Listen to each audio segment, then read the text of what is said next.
University of హైదరాబాద్కు సంబంధించి ఇది కేంద్రీయ విద్యాలయం. ఇది విశ్వవిద్యాలయానికి సంబంధించిన అంశం విషయంలో ఎప్పుడు కూడా కేంద్ర ప్రభుత్వం ముందుకొచ్చి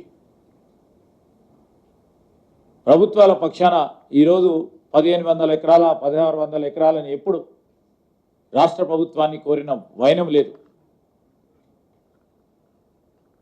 మా ప్రభుత్వమే మేము వచ్చిన తర్వాత దాన్ని డిమార్కేట్ చేసి ఇవ్వాలి, దాన్ని స్పష్టంగా వారికి ఇచ్చే కార్యక్రమం చేయాలని రెవెన్యూ మంత్రి గారు కానీ ముఖ్యమంత్రి గారు తీసుకున్న ఆలోచన ఈరోజు ముందుకు తీసుకెళ్తా ఉన్నాం.